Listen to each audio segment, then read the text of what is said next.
What's up, YouTube fam? It's your boy Heezy. You know that's who I be.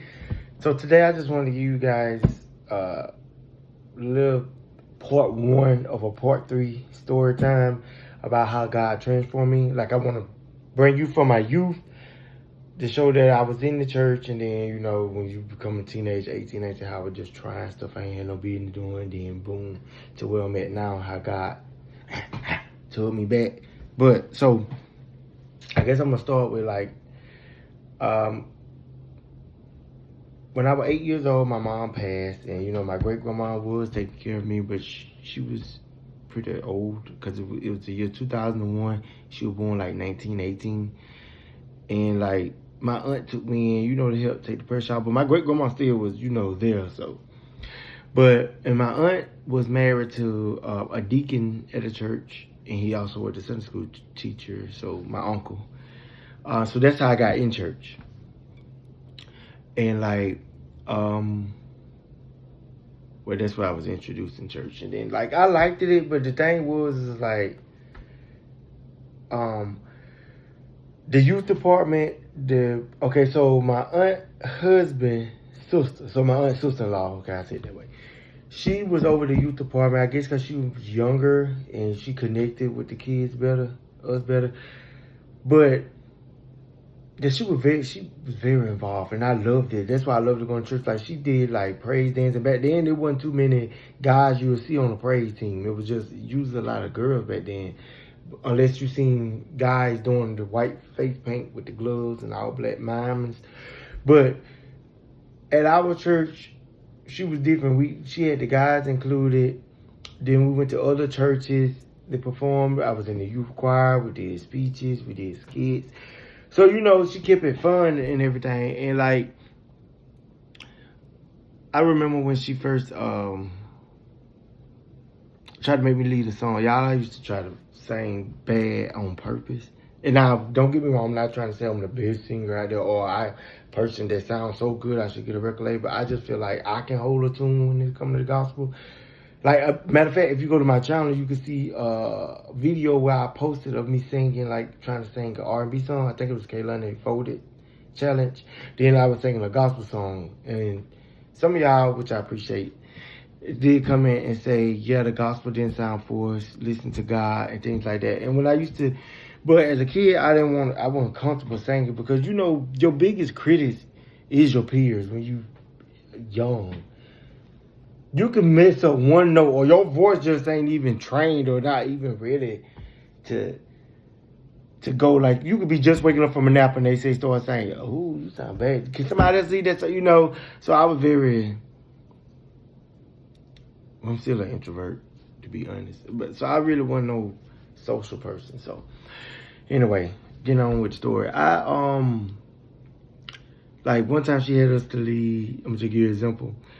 Mean to leave, victory is mine. Victory is mine. The song, victory.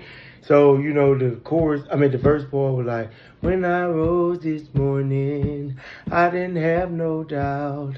I knew that the Lord was going to bring me out. But instead, I sung it purposely when I rose this morning, I have no doubt. Thinking that we're going to convince her, don't let him say. But she still made me do it. So I still sung it, and then basically I tried to make myself look bad so people can say I look bad because I felt worse if I tried to sing and then you sound bad. You know what I'm saying? Now I don't care because I learned not to sing for men or for people or to sound good. I sing for God. I want them to get the message. I want them to feel it. You know what I'm saying? So it's different now. But anyway. So that lets you know how involved I was in church and everything. So let's fast forward. As I said, I was staying with my aunt, and I really did. I enjoyed staying there. My cousins, because she had two kids, and then she ended up having a third one right before I got ready to graduate high school and left. But they didn't treat me no different as siblings. We fought like siblings. We got along like siblings. We fought together as siblings. But how you just still feel distant because when my mom passed, she was pregnant with my brother. So I lost both of them. So in my head, it was just like, I guess, the one person that I can share blood from my parent is gone. You know what I'm saying? Like I said, even though my cousin them, they didn't discriminate. Like I was just a brother there. I wasn't no cousin. I was their brother. So, but I ended up finding out, like, I think years later, at still my aunt, that my dad, because he wasn't really in my life, but I found out that he ended up having 3 other kids. So, you know, that was just like a new for me to just, I was praying hard to God. I remember being a teenager praying to God that I just hope I meet him. It was so, sometimes I even imagine, just sit out there and just daydream. And I'm daydreaming, I'm seeing, never seeing their face, but just imagining how they might look, and we all eating dinner together as adults, things like that. So, what was I telling y'all that? Oh, I guess to fucking make sense for when I moved here and why I moved to another place. Okay. So anyway, you know, like I said, I prayed and I wanted to meet my siblings and everything like that. So I moved from that city. I'm still in Alabama, but I moved from that city to the city where my siblings was when I was 18, getting ready to turn 19. I had graduated high school and everything. So I came down here, met my siblings, and then I started doing more than just wanting to meet them, because my brother was only 11, one of my sisters was only 8, and the baby girl was only 6. So I'm 18. So I got me a job, started working, got my own place, got my siblings, and they moved in with me. I started taking care of them. You know, I started seeing my daddy more, because he would come around, which I would help him, but we still had like a rocky relationship. It getting better now. Like, it's better. I'm a different person now. Like, I was the type of person that held on a lot of pain, and I just didn't want to move. Like, if you cause me pain, I just kind of just rather distant, didn't confront the pain, put it like that. But like I said, God really transformed. So, hang on, I need some water. Okay, I'm back. Sorry about that. I don't know what. Is lint flying in or something?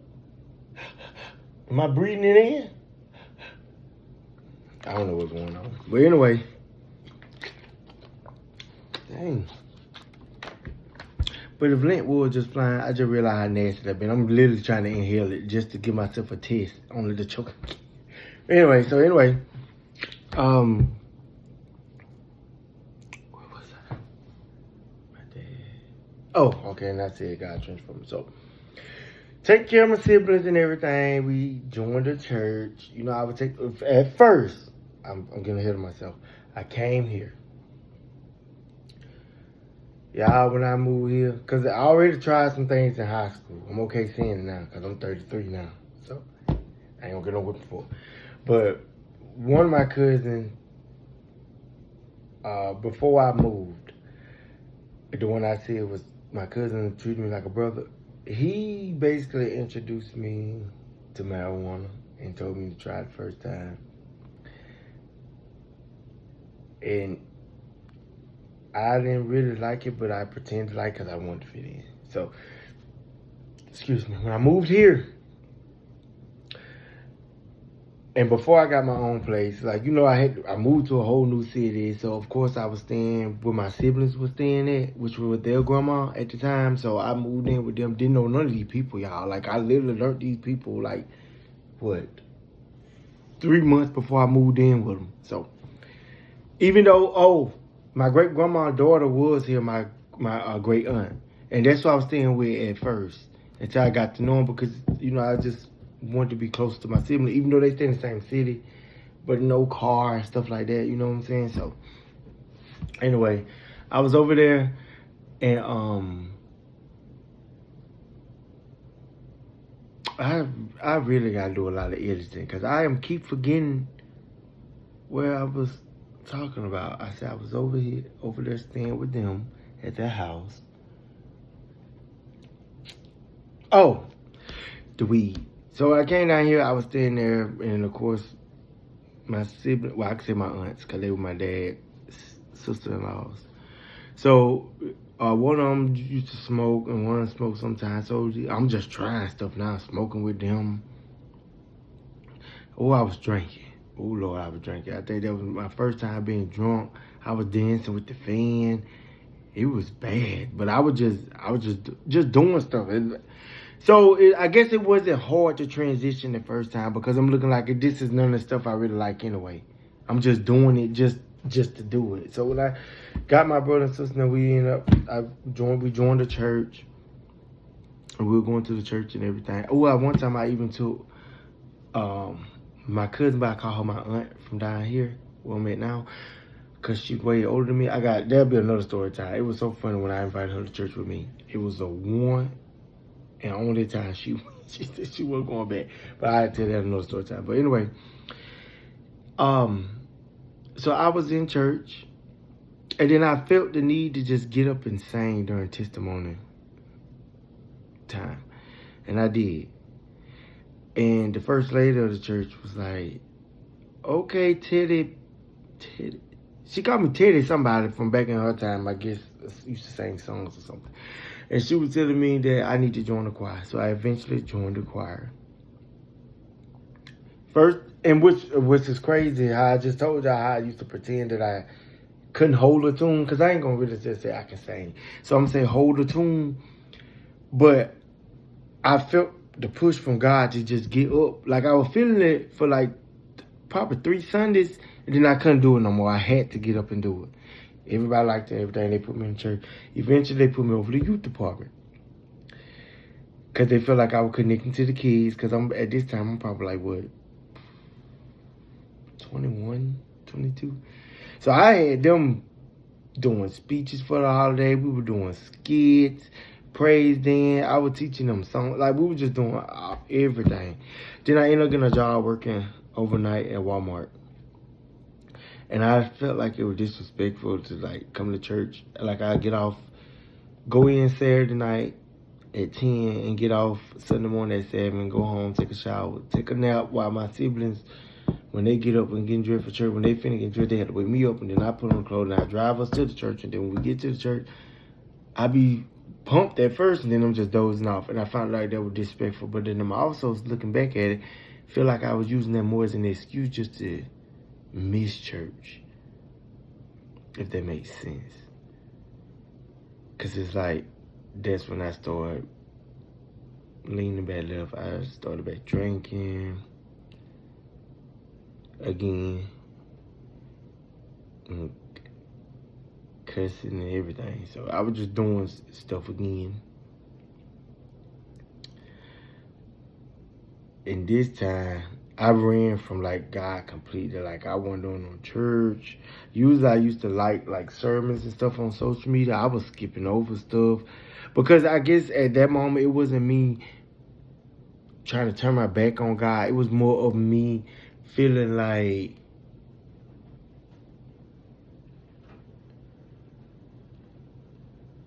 I didn't deserve to be in God's presence.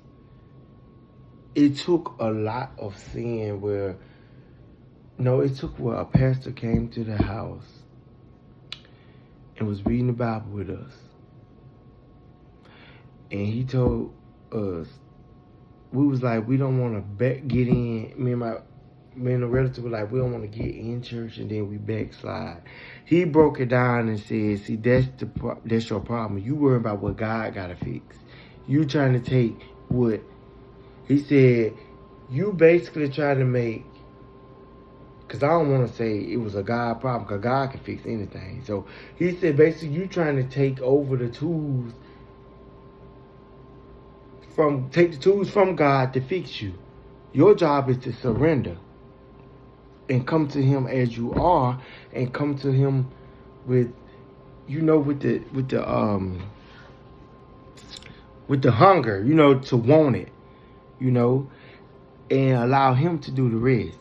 Now, by this time this pastor came here, okay, I'm gonna wrap this one up, because this is just part 1, and I have to probably later on in the week I'll be able to do part 2. I probably can do part 2 with some food.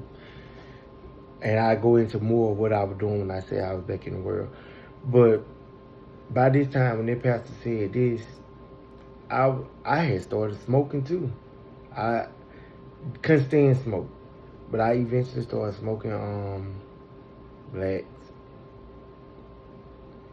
But then, now I will say this fucking transition to part two. I'll say, you know how you can feel like something ain't ever for you. Like I by then, like I was going over to the liquor store every day buying a bottle. I don't know, just a paint or whatever, about this tall from this table, and I drank that whole bottle, and I was smoking like 5 to 7 blacks a night. It's crazy. Wow. But I was doing that, and I remember one time I was coughing up blood. You think that didn't stop nothing, and I was still going at it, going ham in it. And I was drinking liquor, beer, and do the blacks. And it got so bad that, and one time I was making slushes, like take those Kool-Aid packs, mix it with the liquor, put it in the blender with some ice. So I ain't put no juice in it. I just basically flavor the liquor, and I'm just drinking straight liquor. And it was just so bad till when I started drinking beer with it. I drank the liquor and chased the liquor with the beer and my black right there near me the whole time. So yeah, I'm gonna leave it right there, and then like part two, I guess I'll show give more detail like how I was in the world, and then I'll show and talk about when I surrendered God. But yeah, cause this video already long enough, and hopefully I'll stay to the end. But